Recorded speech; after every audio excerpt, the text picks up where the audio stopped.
Hello बच्चों, कैसे हैं आप सब। तो बच्चों हम लोग कर रहे थे अपनी क्लास 9th साइंस का चैप्टर नंबर 8 मोशन। और कल हम लोगों ने किया था कि मोशन क्या होता है। तो हमने पढ़ा था कि किसी भी ऑब्जेक्ट की दो स्टेट होती हैं, या तो वो ऑब्जेक्ट मूव कर रहा होता है या फिर वो ऑब्जेक्ट रेस्ट पे होता है। और हमने ये भी पढ़ा था कि हम कैसे पता लगाते हैं कि कोई ऑब्जेक्ट मूव कर रहा है या कोई ऑब्जेक्ट रेस्ट पर है।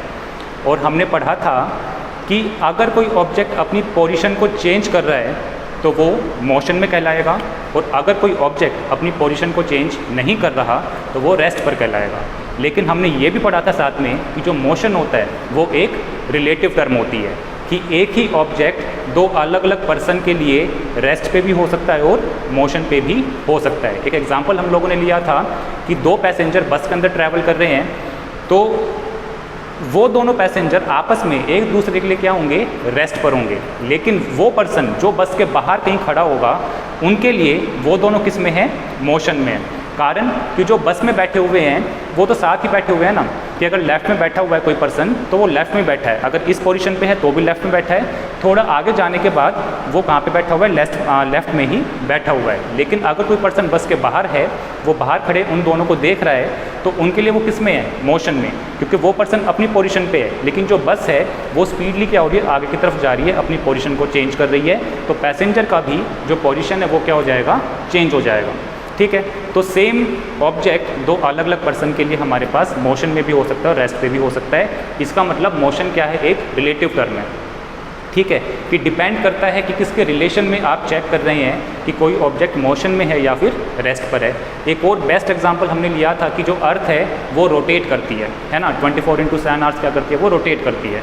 तो अर्थ अगर रोटेट कर रही है तो मैं ऐसा अपीयर क्यों नहीं होता कि हम लोग भी रोटेट कर रहे हैं, घूम रहे हैं। कारण यही है कि हमारे साथ साथ हमारा पूरा एनवायरनमेंट भी क्या हो रहा है, रोटेट कर रहा है। तो हमारे साथ हमारे रेस्पेक्ट में हमारे एनवायरनमेंट की पोजीशन चेंज नहीं होती, और पोजीशन चेंज नहीं होती इसलिए हमें क्या अपीयर होता है कि हम लोग जो हैं वो रेस्ट पर हैं, इंस्टेड कि हमारे पास जो हमारी अर्थ है वो क्या कर रही है, रोटेट कर रही है। उसके बाद हमने पढ़ा था what is distance and what is displacement. Distance हम लोगों ने पढ़ा था total path covered by an object, कि टोटल कितना रास्ता कवर किया जा रहा है, कितना रास्ता ट्रैवल किया जा रहा है किसी पर्सन के या किसी ऑब्जेक्ट के ज़रिए। और उसके बाद हमने पढ़ा था डिस्प्लेसमेंट। डिस्प्लेसमेंट हम लोगों ने पढ़ा था क्या, shortest path between initial and final position. कि दो पॉइंट्स हमारे पास हैं, एक इनिशियल जहाँ से आपने स्टार्ट अपनी जर्नी की है, और एक हमारे पास होता है फाइनल पोजीशन जहाँ पे आपने अपनी जर्नी को स्टॉप किया है। उन दोनों पॉइंट्स के बीच में शॉर्टेस्ट पाथ जो होता है उसे क्या बोला जाता है, डिस्प्लेसमेंट बोला जाता है। और वो शॉर्टेस्ट पाथ हो सकता है एग्जिस्ट करे, हो सकता है ना करे। एक इमेजिनरी लाइन भी हो सकती है कि अगर मैंने बोला कि ये मेरे पास पॉइंट ए है, इनिशियल पॉइंट, और ये मेरे पास पॉइंट बी है, फाइनल पॉइंट, हो सकता है वहाँ पे ये रास्ता एग्जिस्ट ना कर रहा हो। तो हमने सिंपली क्या करा, हमें सिंपली क्या करना है, बस एक लाइन ड्रॉ करनी है और इसका डिस्टेंस निकालना है, इसका डिस्टेंस निकाल लिया तो ये हमारे पास क्या हो जाएगा, डिस्प्लेसमेंट हो जाएगा। फिर मेंशन कर रहा हूँ, डिस्प्लेसमेंट हो सकता है एग्जिस्ट करता हो सकता है एग्जिस्ट ना करता हो। मान लिया ये हमारे पास दो घर हैं, है ना, ये आपका, ये आपके फ्रेंड का। अब मान लिया कि यहाँ पे बीच में कोई गली है, यहाँ पे इस तरह से आपके पास मतलब कुछ घर बने हुए हैं, तो ऑब्वियस है आपको अगर यहाँ से और इधर जाना है तो आपको कुछ इस तरह से घूम के जाना होगा, कुछ इस तरह से घूम के जाना होगा।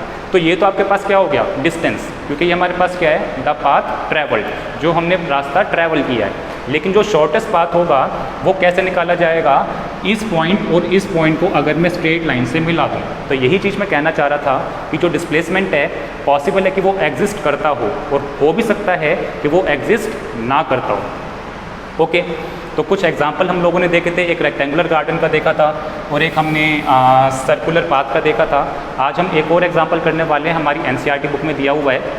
तो ये हमारे पास एक स्ट्रेट लाइन है, स्ट्रेट पाथ है, इस पे कुछ हमने यहाँ पे पॉइंट्स मेंशन कर दिए और कुछ हमने यहाँ पे सेक्शन ले लिए 5 किलोमीटर के डिफरेंस पे। आप लोगों ने ग्राफ अपने बनाए होंगे क्लास में, 8th क्लास में आपने XY ग्राफ बनाए होंगे, आप लोगों ने देखा होगा, वहाँ पे कुछ इस तरह से हम लाइनिंग कर देते हैं। तो ये हमारे पास 0, 5, 10, 15, 5 का हमने स्केल ले लिया। उसके बाद हर एक डिस्टेंस क्या बता रहा है, किलोमीटर में है। ओके, कि यहाँ पे आए तो 5 किलोमीटर हो गया, यहाँ पे आए तो 10 किलोमीटर हो गया।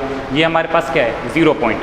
उसके बाद मैंने यहाँ पे कुछ पॉइंट मेंशन किए हैं सी, बी और ए। अब हम यहाँ पे कैलकुलेट करने वाले हैं कि डिस्टेंस और डिस्प्लेसमेंट कैसे कैसे निकाला जाता है। सबसे पहला कि जो पर्सन है वो कहाँ पे खड़ा था, 0 पॉइंट पे खड़ा था। पर्सन कहाँ पे खड़ा है, 0 पॉइंट पे। अब वो पर्सन ओ से सी पे जाता है, 0 पॉइंट पे खड़ा था, गया कहाँ पे, सी पे। तो उसने कितना डिस्टेंस ट्रैवल करा, 25 किलोमीटर। उतनी डिस्टेंस ट्रैवल करा 25 किलोमीटर। उसके बाद वो पर्सन ओ से सी से कहाँ पे जाता है, बी पे जाता है। अब वो सी से कहाँ पे आ गया, बी पे आ गया। अब उसने टोटल डिस्टेंस कितना कवर किया, 35 किलोमीटर। 25 तो वो यहाँ तक कर चुका था। उसके बाद उसने 10 किलोमीटर और ट्रैवल करा, तो उसका टोटल डिस्टेंस कितना हो गया, 35 किलोमीटर। अब वो बी पॉइंट से कहाँ पे जाता है, ए पॉइंट पे। अब वो बी पॉइंट से कहाँ पे जा रहा है, ए पॉइंट पे। 35 वो कवर कर चुका था, जहाँ तक आएगा तो उसका टोटल पाथ कितना कवर होगा, 60 किलोमीटर। तो इसका मतलब अब उसने टोटल कितना डिस्टेंस कवर कर लिया, 60 किलोमीटर। लेकिन अब वो क्या कर रहा है, ओ से सी पे गया, सी से बी पे गया, बी से ए पे गया। अब वो ए से वापस कहाँ पे आ रहा है, बी पॉइंट पर आ रहा है। अब अगर वो ए से वापस बी पॉइंट पे आ रहा है तो अब उसका टोटल डिस्टेंस कितना होगा। अगर वो ओ से लेके ए तक गया तो उसने कितना डिस्टेंस ट्रैवल करा, 60 किलोमीटर। उसने कितना डिस्टेंस ट्रैवल करा, 60 किलोमीटर। लेकिन जब वो ए से वापस बी पर आएगा तो उसने कितना डिस्टेंस ट्रैवल करा, 5, 10, 15, 20, 25। ओके, ऐसे कैलकुलेट करते हैं ना। हमने क्या बोला, ये एक सेक्शन कितना है, 5 किलोमीटर को शो कर रहा है। तो इसका मतलब जब वो ए से बी पे वापस आया तो उसने कितना डिस्टेंस ट्रैवल करा, 5, 10, 15, 20, 25। तो 60 किलोमीटर वो पहले कवर कर चुका था, 60 किलोमीटर वो पहले कवर कर चुका था, उसने 25 किलोमीटर और कवर किया। तो ये कितना बन गया हमारे पास, 85 किलोमीटर। अब वो बी से वापस किस पे आ गया, सी पे आ गया। तो यहाँ तक वो 85 किलोमीटर कवर कर चुका था। उसके बाद वो बी से लेके सी पे आया तो उसने 10 किलोमीटर कवर किया। तो अब उसका टोटल डिस्टेंस कितना हो गया, 95 किलोमीटर। 95 किलोमीटर। और अब वो सी से वापस कहाँ पे आ गया, ओ पॉइंट पे आ गया। तो ओ से लेके ए तक जाने में, ए से लेके बी पे आने में और बी से लेके सी तक आने में उसने कितना डिस्टेंस ट्रैवल किया था, 95 किलोमीटर। लेकिन अब सी से लेके ओ तक आने में उसने कितना डिस्टेंस ट्रैवल करा, 25 किलोमीटर और डिस्टेंस ट्रैवल करा। इसका मतलब अब हमारे पास टोटल डिस्टेंस कितना हो जाएगा, 120 किलोमीटर। 120 किलोमीटर। ओके, अब हमें निकालना है डिस्प्लेसमेंट। अब हमें निकालना है डिस्प्लेसमेंट। और जैसा कि मैंने बताया था, डिस्प्लेसमेंट कैसे कैलकुलेट किया जाता है कि आपको इनिशियल और फाइनल पॉइंट को एक स्ट्रेट लाइन से ज्वाइन कर देना है और उस लाइन की लेंथ आपको कैलकुलेट करनी है। तो अपनी नज़र रखिएगा सिर्फ इनिशियल और फाइनल पॉइंट के ऊपर। अगर वो ओ से लेके सी पे जाता है तो उसका इनिशियल पॉइंट कौन सा है, ओ। फाइनल पॉइंट कौन सा है, सी। तो ओ से लेके सी को अगर मैं स्ट्रेट लाइन से ज्वाइन कर दूंगा तो ये डिस्टेंस कितना हो गया, 25 किलोमीटर। तो ये लेंथ कितनी होगी, 25 किलोमीटर। तो डिस्प्लेसमेंट भी कितना हो गया, 25 किलोमीटर। अब वो ओ से लेके सी पे गया, सी से लेके बी पे गया।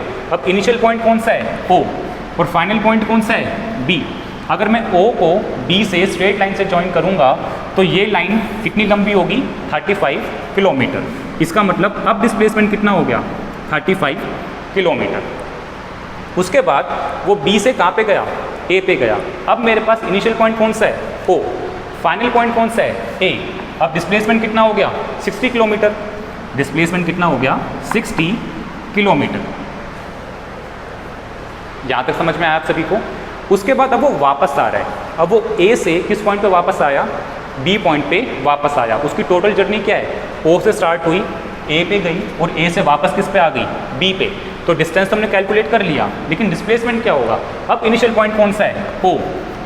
फाइनल पॉइंट कौन सा है, वापस बी आ गया। अब ओ से बी का शॉर्टेस्ट पाथ कितना होगा, ये वाला। और ये डिस्टेंस कितना है, 35 किलोमीटर। तो ये डिस्टेंस कितना हो गया, 35 किलोमीटर, शॉर्टेस्ट पाथ। उसके बाद हमारे पास हमने क्या देखा कि वो वापस बी से किस पे आ गया, सी पे आ गया। तो ओ से चला, ए पे गया, फिर बी पे आया, फिर सी पर आया। अब इनिशियल पॉइंट कौन सा है, ओ। फाइनल पॉइंट कौन सा है, सी। अब डिस्प्लेसमेंट कितना हो जाएगा, the straight line between initial and final point. अब ये लेंथ हमारे पास कितनी हो गई, 25 किलोमीटर। तो अब डिस्प्लेसमेंट कितना हो जाएगा, 25 किलोमीटर। और वापस वो कहाँ पे आ जाएगा, ओ पर। वो वापस कहाँ पे आया, ओ पर। ओ से लेके सी गया, सी से लेके बी गया, बी से ए, वापस फिर सी पे आया, फिर ओ पे आया। अब इनिशियल पॉइंट भी कौन सा है, यही वाला है। फाइनल पॉइंट भी कौन सा है, यही वाला है। तो अगर दोनों पॉइंट एक ही हों तो डिस्प्लेसमेंट हमारे पास क्या होता है, 0 किलोमीटर होता है। ठीक है, ये एग्जाम्पल आपकी एनसीईआरटी में दिया हुआ था, आई होप आप सभी को समझ में आया होगा। उसके बाद हमारे पास एक और टॉपिक आता है, differentiate distance and displacement. Distance और डिस्प्लेसमेंट के बीच में क्या डिफरेंसेस होते हैं। सबसे पहला डिफरेंस हमारे पास है, डिस्टेंस क्या होता है, total path travelled between 2 points. वो 2 पॉइंट्स कौन से होते हैं, इनिशियल और फाइनल पोजीशन। ठीक है, आपका इनिशियल पॉइंट और फाइनल पॉइंट। तो उन दोनों पॉइंट्स के बीच में जाने के लिए उसने टोटल कितना रास्ता ट्रैवल करा है, वो क्या कहलाता है, डिस्टेंस कहलाता है। और डिस्प्लेसमेंट क्या होता है, उन दोनों पॉइंट्स के बीच का शॉर्टेस्ट पाथ। उन दोनों पॉइंट्स के बीच का जो शॉर्टेस्ट पाथ होगा वो क्या कहलाएगा, डिस्प्लेसमेंट कहलाएगा। ओके, अगला हमारे पास आया, डिस्टेंस हमारे पास स्केलर क्वांटिटी होता है और डिस्प्लेसमेंट हमारे पास वेक्टर क्वांटिटी होता है। अब स्केलर क्या होता है, वेक्टर क्या होते हैं, इसको समझ लेते हैं। स्केलर हमारे पास होता है, स्केलर क्वांटिटी वो क्वांटिटी होती है जिसका सिर्फ मैग्नीट्यूड होता है। स्केलर क्वांटिटी वो क्वांटिटी होती है जिसका सिर्फ मैग्नीट्यूड होता है। और वेक्टर क्वांटिटी हमारे पास वो क्वांटिटी होती है जिसका मैग्नीट्यूड भी होता है और डायरेक्शन भी होता है। ओके, स्केलर क्वांटिटी वो क्वांटिटी कहलाती है जिसका सिर्फ मैग्नीट्यूड होता है, जिसका सिर्फ वैल्यू होती है। और वेक्टर क्वांटिटी वो क्वांटिटी होती है जिसका मैग्नीट्यूड और डायरेक्शन दोनों होते हैं। यह भी आपको समझाऊंगा, आप टेंशन ना लीजिए। उसके बाद हमारे पास आता है एसआई यूनिट। यूनिट का क्या मतलब होता है, जब भी आप किसी चीज़ को मेज़र करते हैं तो आप उसके साथ कोई ना कोई यूनिट लगाते हैं। जैसे आपने लेंथ मेज़र करी तो मीटर, किलोमीटर, स्कूल में आपने सेंटीमीटर, मिलीमीटर भी आपने कभी ना कभी लाइन ड्रॉ की होगी। ओके, तो ये सारी किसकी यूनिट है, लेंथ की। आपने टाइम भी नोट किया होगा, कभी आप सेकंड्स में मेज़र करते हैं, कभी आप कभी आप सेकंड्स में मेज़र करते हैं, कभी आप मिनट में मेज़र करते हैं और कभी आप आवर में मेज़र करते हैं। उसी तरह से आपने कभी ना कभी वेट को भी मेज़र किया होगा, कभी आप ग्राम में, कभी किलोग्राम में, कभी मिलीग्राम में, कभी क्विंटल, कभी टन। हमारे पास इस तरह से मेजरिंग यूनिट होती है कि हर क्वांटिटी को मेज़र करने के लिए हमारे पास अलग अलग यूनिट्स होती हैं। उसी तरह से अगर देखा जाए तो आपने लिक्विड को भी कभी ना कभी मेज़र किया होगा, सुना होगा आपने, 1/2 लीटर, 1 लीटर, 2 लीटर, या फिर आप जैसे कोल्ड ड्रिंक कभी लाए होंगे तो 500 मिलीलीटर या 750 मिलीलीटर या फिर 300 ml, इस तरह से आपने सुना होगा। तो ये सारी क्या होती हैं, मेजरिंग यूनिट्स होती हैं। किसी भी चीज़ को मेज़र करने के लिए हमें किसी ना किसी यूनिट की रिक्वायरमेंट आती है। तो एसआई यूनिट क्या होता है, एसआई यूनिट हमारे पास स्टैंडर्ड यूनिट होती हैं जो इंटरनेशनली एक्सेप्टेड होती हैं। स्टैंडर्ड यूनिट जो इंटरनेशनली एक्सेप्टेड होती हैं। जैसे कि आप लोगों ने सुना होगा कि लेंथ को मेज़र करने के हमारे पास कई सारे तरीके हैं। जैसे आप उसको मीटर में मेज़र कर सकते हैं, सेंटीमीटर में मेज़र कर सकते हैं, किलोमीटर में मेज़र कर सकते हैं। और अगर आप देखें तो कुछ जैसे बड़ी ऑर्गेनाइजेशन होती है, जैसे नासा हुआ या फिर इसरो हुआ, तो वो स्पेस के अंदर क्या करते हैं, डिस्टेंस को मेज़र करते हैं कि कोई स्टार या कोई प्लैनेट हमारे अर्थ से कितने डिस्टेंस पे है, तो उसको वो लाइट ईयर में मेज़र करते हैं। ओके, लाइट ईयर भी क्या होता है, डिस्टेंस की यूनिट होती है। लेकिन कभी आपने नोटिस किया हो तो आपने सुना होगा 1 गज, 2 गज, जैसे भी कोरोना पैंडमिक चल रहा है, आप लोगों ने सुना होगा 2 गज की दूरी बनाए रखें, 6 गज की दूरी बनाए रखें, 5 गज की दूरी बनाए रखें। ठीक है, तो ये भी किसकी यूनिट है, डिस्टेंस की यूनिट है। लेकिन हो सकता है जब आप किसी अदर कंट्री में जाएं तो उन लोगों को ना पता हो कि ये गज क्या होता है। ठीक है, हो सकता है उन लोगों को ना पता हो कि ये गज क्या होता है। और ऐसा भी होता था कि जैसे आपने देखा होगा कई बार क्या करते हैं कि यहाँ से यहाँ तक मेज़र करके दे दिया कुछ, मान लो आप कोई रस्सी देना चाहते हैं या फिर आप कुछ इस तरह से जैसे पतंग वगैरह उड़ाते हैं बच्चे। ठीक है, तो रील जो आती है तो कई दुकानदार क्या करते हैं, थोड़ा अंदाज़ा लेके यहाँ से यहाँ तक मेज़र करके कुछ इस तरह से वो रील दे देते हैं। लेकिन इंटरनेशनली ये चीज़ एक्सेप्टेड नहीं होती। ओके, तो इंटरनेशनली क्या होता है, कुछ स्टैंडर्ड यूनिट बनाई गई हैं जिनको एक्सेप्ट किया जाता है। तो हमारे पास लेंथ की जो एसआई यूनिट है वो क्या है, मीटर। इसका नाम ही यही है, standard international unit. Okay, SI की फुल फॉर्म क्या होती है हमारे पास? Standard international unit. इसका मतलब वो यूनिट जो स्टैंडर्ड है और इंटरनेशनली एक्सेप्टेड की जाती है। तो हमारे पास डिस्टेंस और डिस्प्लेसमेंट दोनों के दोनों क्या है? लेंथ है। और लेंथ की जो SI यूनिट होती है वो क्या होती है? मीटर होती है। टाइम की जो SI यूनिट होती है वो होती है सेकंड्स। और मास की जो SI यूनिट होती है वो क्या होती है? किलोग्राम होती है। फिलहाल लेंथ पे ही आते हैं वापस। हमारा डिस्टेंस क्या होता है? एक तरह का लेंथ होता है। तो लेंथ की जो SI यूनिट होती है वो क्या होती है? मीटर। डिस्प्लेसमेंट भी क्या है? लेंथ है। और लेंथ की जो SI यूनिट होती है वो क्या होती है? मीटर। अच्छा, अब हमारे पास अगला पॉइंट आया कि जो डिस्टेंस है हमेशा क्या होता है? पॉजिटिव होता है। या तो ज़ीरो होगा या फिर पॉजिटिव होगा। और ज़ीरो का मतलब क्या है? कि वो बंदा चला ही नहीं है अपनी जगह से। ठीक है, तो या तो डिस्टेंस ज़ीरो हो सकता है या फिर पॉजिटिव हो सकता है। लेकिन डिस्प्लेसमेंट हमारे पास पॉजिटिव भी हो सकता है, नेगेटिव भी हो सकता है और ज़ीरो भी हो सकता है। अब बात करते हैं अगर हम यहाँ पे थोड़ा सा नोटिस करें, यहाँ पे डिस्प्लेसमेंट और डिस्टेंस क्या है? इक्वल है। इस पॉइंट पे भी डिस्प्लेसमेंट और डिस्टेंस क्या है? इक्वल है। इस पॉइंट पे भी डिस्टेंस और डिस्प्लेसमेंट क्या है? इक्वल है। लेकिन आने वाले पॉइंट्स पे हमने क्या देखा कि डिस्टेंस बड़ा है डिस्प्लेसमेंट से, डिस्टेंस बड़ा है डिस्प्लेसमेंट से। उसी तरह से distance is greater than displacement. तो इन सारे पॉइंट्स को जब मैं लिखूंगा तो कैसे लिखूंगा? Distance is always greater than और इक्वल टू डिस्प्लेसमेंट। कि जो डिस्टेंस होता है या तो वो डिस्प्लेसमेंट के बराबर हो सकता है या फिर वो डिस्प्लेसमेंट से बड़ा होगा। डिस्टेंस कभी भी डिस्प्लेसमेंट से छोटा नहीं हो सकता। ठीक है, अब आते हैं अपने पॉइंट्स के ऊपर। सबसे पहला क्या बोला? स्केलर क्वांटिटी क्या होता है, वेक्टर क्वांटिटी क्या होता है। उसके बाद ये नेगेटिव जो डिस्प्लेसमेंट है नेगेटिव कैसे हो सकता है, कि जो लेंथ है वो नेगेटिव कैसे आएगी।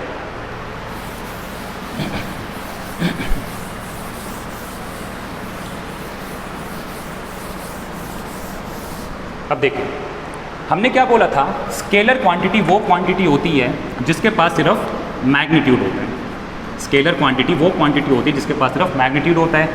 और वेक्टर क्वांटिटी वो क्वांटिटी होती है जिसके पास मैग्नीट्यूड और डायरेक्शन दोनों होते हैं। Scalar quantities are the quantities which have magnitude only and vector quantities are the quantities which have both magnitude and direction. अब इनका मतलब क्या होता है देखते हैं। जब भी आप डिस्टेंस ट्रैवल करते हैं, आप अपने फ्रेंड के घर जाते हैं, अपने घर से जब अपने फ्रेंड के घर जाते हैं तो आप लोगों ने इतना तो चेक करा होगा कि मेरे फ्रेंड का घर इतने डिस्टेंस पे पड़ता है। लेकिन आपने कभी ये नहीं बोला होगा कि मेरे फ्रेंड का घर नॉर्थ डायरेक्शन में है, कि मैं मतलब 1 किलोमीटर गया या 2 किलोमीटर गया नॉर्थ डायरेक्शन में, या मैं 3 किलोमीटर गया साउथ डायरेक्शन में। आपने ऐसा कभी नहीं बोला होगा। मान लीजिए ये आपका घर है, ठीक है, यहाँ पे आपके फ्रेंड का घर है। ओके, ये आपका घर हो गया, ये आपके फ्रेंड का घर हो गया। हो सकता है आप यहाँ पे कुछ इस तरह से घूमते हुए गए और हर एक पॉइंट पे आपकी डायरेक्शन क्या है? अलग अलग है। यहाँ पे आप गए, आपकी डायरेक्शन ये हो गई, फिर आप यहाँ पे गए, आपकी डायरेक्शन ये, यहाँ पे गए तो आपकी डायरेक्शन ये हो गई, यहाँ पे गए तो आपकी डायरेक्शन कुछ इस तरह से। तो डिस्टेंस ट्रैवल करते हुए आपकी डायरेक्शन क्या हो रही है? बार बार चेंज हो रही है। लेकिन जब भी आप डिस्टेंस आप चेक करते हैं तो आप कभी भी अपनी डायरेक्शन को नहीं बताते कि मैं नॉर्थ में गया, मैं साउथ में गया, मैं साउथ ईस्ट गया, मैं साउथ वेस्ट गया, कभी नहीं बोला जाता। ठीक है, तो जिनकी सिर्फ वैल्यू होती है कि भाई मैंने 20 किलोमीटर ट्रैवल करा, मैंने 30 किलोमीटर ट्रैवल करा, मैंने 50 किलोमीटर ट्रैवल करा, तो जिसकी सिर्फ वैल्यू होती है, डायरेक्शन नहीं होती, उन्हें क्या बोला जाता है? स्केलर क्वांटिटी बोला जाता है। लेकिन वेक्टर में हम क्या करते हैं? मैग्नीट्यूड के साथ साथ डायरेक्शन भी बताते हैं। अब इसको भी देखते हैं कैसे।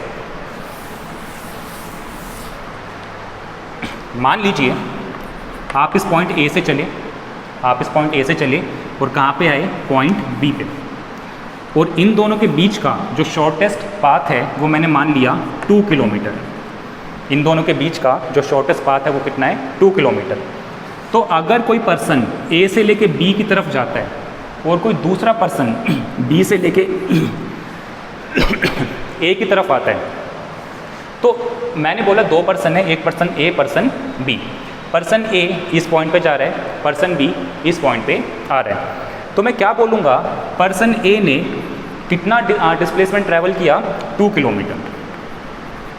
पर्सन ए का डिस्प्लेसमेंट कितना है? 2 किलोमीटर।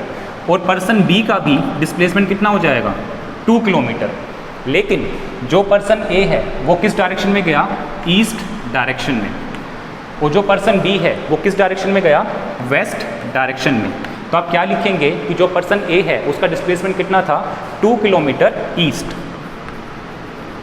और जो पर्सन बी का डिस्प्लेसमेंट था वो कितना था 2 किलोमीटर वेस्ट। तो जब हमारे पास मैग्नीट्यूड के साथ साथ डायरेक्शन भी आती है तो उसे क्या बोला जाता है, डिस्प्लेसमेंट बोला जाता है। हालांकि हमारी बुक में इतना हाई लेवल का नहीं है कि जहाँ पे आपको ये बताया जाए कि भाई आपको डायरेक्शन वगैरह बतानी है कुछ इस तरह से। आपकी बुक में भी सिर्फ वेक्टर में मैग्नीट्यूड पूछा गया है, लेकिन एग्जैक्ट अगर बोला जाए तो वेक्टर का मैग्नीट्यूड और डायरेक्शन दोनों के दोनों होते हैं और वो कुछ इस तरह से बताए जाते हैं। ओके, फिर रिपीट कर रहा हूँ कि हमारे पास डिस्प्लेसमेंट में लेंथ के साथ साथ डायरेक्शन भी बताई जाती है कि आप नॉर्थ डायरेक्शन में जा रहे हैं, आप साउथ डायरेक्शन में जा रहे हैं। हो सकता है कोई पर्सन इस डायरेक्शन में जा रहा हो 2 किलोमीटर, तो क्या बोला जाएगा 2 किलोमीटर नॉर्थ। ये डिस्प्लेसमेंट कितना हो गया 2 किलोमीटर नॉर्थ। और अगर नीचे जा रहा होता तो क्या बोलते, साउथ। मान लीजिए 5 किलोमीटर, तो क्या कहलाता 5 किलोमीटर साउथ कहलाता। तो जब मैग्नीट्यूड और डायरेक्शन दोनों के दोनों आते हैं तो वो क्या कहलाएगा, वेक्टर क्वांटिटी कहलाएगा। अब अगली बात करते हैं कि सर डिस्प्लेसमेंट नेगेटिव कैसे हो सकता है। पॉजिटिव समझ में आ गया, ज़ीरो समझ में आ गया, लेकिन नेगेटिव कैसे हो सकता है। देखो, आप सब लोगों ने नंबर लाइन पढ़ी होगी, आप सब लोगों ने नंबर लाइन पढ़ी होगी। नंबर लाइन में आप लोगों ने देखा होगा कि यहाँ पे होता है 0, और 0 के राइट हैंड साइड में हमारे पास पॉजिटिव नंबर होते हैं, और 0 के लेफ्ट हैंड साइड में हमारे पास नेगेटिव नंबर होते हैं। मान लीजिए 2 पर्सन यहाँ पे थे, x और y। x गया 3 metre right hand side, x गया 3 मीटर राइट हैंड साइड, और y गया 2 मीटर लेफ्ट हैंड साइड। अब इसका डिस्प्लेसमेंट क्या कहलाएगा, +3 मीटर, और इसका डिस्प्लेसमेंट क्या कहलाएगा, -2 मीटर। इसका मतलब डिस्प्लेसमेंट हमारे पास पॉजिटिव भी हो सकता है और नेगेटिव भी हो सकता है।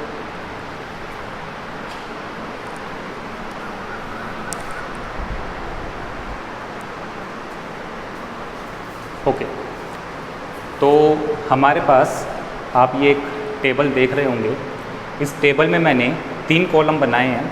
एक कॉलम बनाया टाइम का, एक कॉलम बनाया total distance travel by person A, और एक कॉलम हमने बनाया total distance travel by person B. अब जो टाइम गैप हमने देखा कितनी कितनी देर का है, 15-15 मिनट का, कि 10 AM, 10:15 AM, 10:30 AM, 10:45, 11 AM। तो इन सब के बीच में जो टाइम गैप है कितना है, 15 मिनट्स का। सबके बीच में टाइम गैप कितना है, 15 मिनट्स का। ओके, अब ये हमें क्या बता रहा है कि पर्सन ए ने कितना डिस्टेंस ट्रैवल किया। पर्सन ए ने टोटल कितना डिस्टेंस ट्रैवल किया। तो 10 बजे तक इसने अपना कितना डिस्टेंस ट्रैवल कर लिया था, 20 किलोमीटर। 10:15 पे इसने टोटल कितना डिस्टेंस ट्रैवल करा, 30 किलोमीटर टोटल। इसका मतलब इस 15 मिनट के गैप में इसने कितना डिस्टेंस ट्रैवल किया, 10 किलोमीटर। ओके, ये हमें क्या बता रहा है, टोटल डिस्टेंस। जैसे भी आप मान लीजिए कहीं जा रहे हैं तो आपने किसी टाइम पर आपने नोट करा कि 10 बजे आप इस पोजीशन पे खड़े थे और 11 बजे आपने कोई और पोजीशन देखी। ठीक है, कि आपने मान लीजिए यहाँ से स्टार्ट किया था, आप 10 बजे यहाँ पे हैं, ठीक है, और 10:15 पे आप यहाँ पे खड़े हैं। तो ये तो मेरे पास क्या है, टोटल डिस्टेंस। लेकिन इस 15 मिनट में आपने कितना डिस्टेंस ट्रैवल किया, वो क्या आ जाएगा मेरे पास, ये वाला पोर्शन। ओके, तो यही चीज़ हम यहाँ पे कर रहे हैं कि हमने देखा था कि 10 बजे वो कहाँ पे खड़ा था, 20 किलोमीटर माइलस्टोन पे खड़ा था, और 10:15 पे वो 30 किलोमीटर के माइलस्टोन पे खड़ा था। इसका मतलब उसने 15 मिनट के अंदर कितना डिस्टेंस ट्रैवल किया, 10 किलोमीटर। फिर हमने देखा कि 10:30 पे 10:30 पे उसका टोटल डिस्टेंस कितना है, 40 किलोमीटर। इसका मतलब इसने इस 15 मिनट के अंदर कितना डिस्टेंस ट्रैवल करा, 10 किलोमीटर। फिर हमने क्या देखा, अगले 15 मिनट में फिर इसने क्या करा, 10 किलोमीटर का डिस्टेंस ट्रैवल करा। फिर नेक्स्ट 15 मिनट्स में इसने कितना डिस्टेंस ट्रैवल करा, 10 किलोमीटर डिस्टेंस ट्रैवल करा। अब बात करते हैं भाई साहब बी की। इसने 15 मिनट में कितना डिस्टेंस ट्रैवल करा, 10 किलोमीटर। फिर अगले 15 मिनट में इसने कितना डिस्टेंस ट्रैवल करा, 5 किलोमीटर। फिर अगले 15 मिनट में इसने कितना डिस्टेंस ट्रैवल करा, 12 किलोमीटर, और उसके बाद इसने डिस्टेंस ट्रैवल करा 13 किलोमीटर। ओके, अब आप थोड़ा सा नोटिस कीजिए, 10 बजे इसने भी 20 किलोमीटर ट्रैवल करा था, इसने भी 20 किलोमीटर ट्रैवल करा था। 11 बजे तक इसने भी टोटल कितना डिस्टेंस ट्रैवल करा, 60 किलोमीटर, इसने भी टोटल कितना डिस्टेंस ट्रैवल करा, 60 किलोमीटर। लेकिन डिफरेंस किसका है कि इसने इक्वल टाइम इंटरवल के अंदर इक्वल डिस्टेंस ट्रैवल करा, लेकिन इसने इक्वल टाइम इंटरवल के अंदर अनइक्वल डिस्टेंस ट्रैवल करा। कभी तो इसने 15 मिनट में 10 किलोमीटर ट्रैवल करा, कभी इसने 15 मिनट में 12 किलोमीटर ट्रैवल करा, कभी इसने 15 मिनट में 5 किलोमीटर ट्रैवल करा, और कभी 13 किलोमीटर इसने ट्रैवल करा। तो जब कोई भी पर्सन या कोई भी ऑब्जेक्ट इक्वल टाइम इंटरवल के अंदर इक्वल डिस्टेंस ट्रैवल करे तो बोला जाएगा कि उस पर्सन का जो मोशन है वो कैसा है, यूनिफॉर्म मोशन। मोशन कैसा कहलाएगा, यूनिफॉर्म मोशन। फिर रिपीट कर रहा हूँ, अगर कोई पर्सन इक्वल टाइम इंटरवल के अंदर इक्वल डिस्टेंस ट्रैवल करता है तो उस पर्सन का मोशन क्या कहलाएगा, यूनिफॉर्म मोशन कहलाएगा। That person is said to be in uniform motion. लेकिन अगर कोई पर्सन इक्वल टाइम इंटरवल के अंदर अनइक्वल डिस्टेंस ट्रैवल करता है तो उसका मोशन कैसा कहलाएगा, non uniform motion. Non uniform motion. ठीक है, तो हमने क्या देखा, यूनिफॉर्म मोशन वो मोशन होता है, uniform motion is the motion in which a person travel equal distance in equal time interval, and non-uniform motion is the motion in which a person or an object travel unequal distance in equal time interval। यही इसकी definition हो जाएगी। मैंने बोल दिया, आपको translate कर दिया है, आप इसको अपनी कॉपी में लिख लीजिएगा। तो आज के लिए इतना ही। कल इससे रिलेटेड हम कुछ न्यूमेरिकल करेंगे, कुछ अगले टॉपिक देखेंगे। Thanks for watching, bye bye.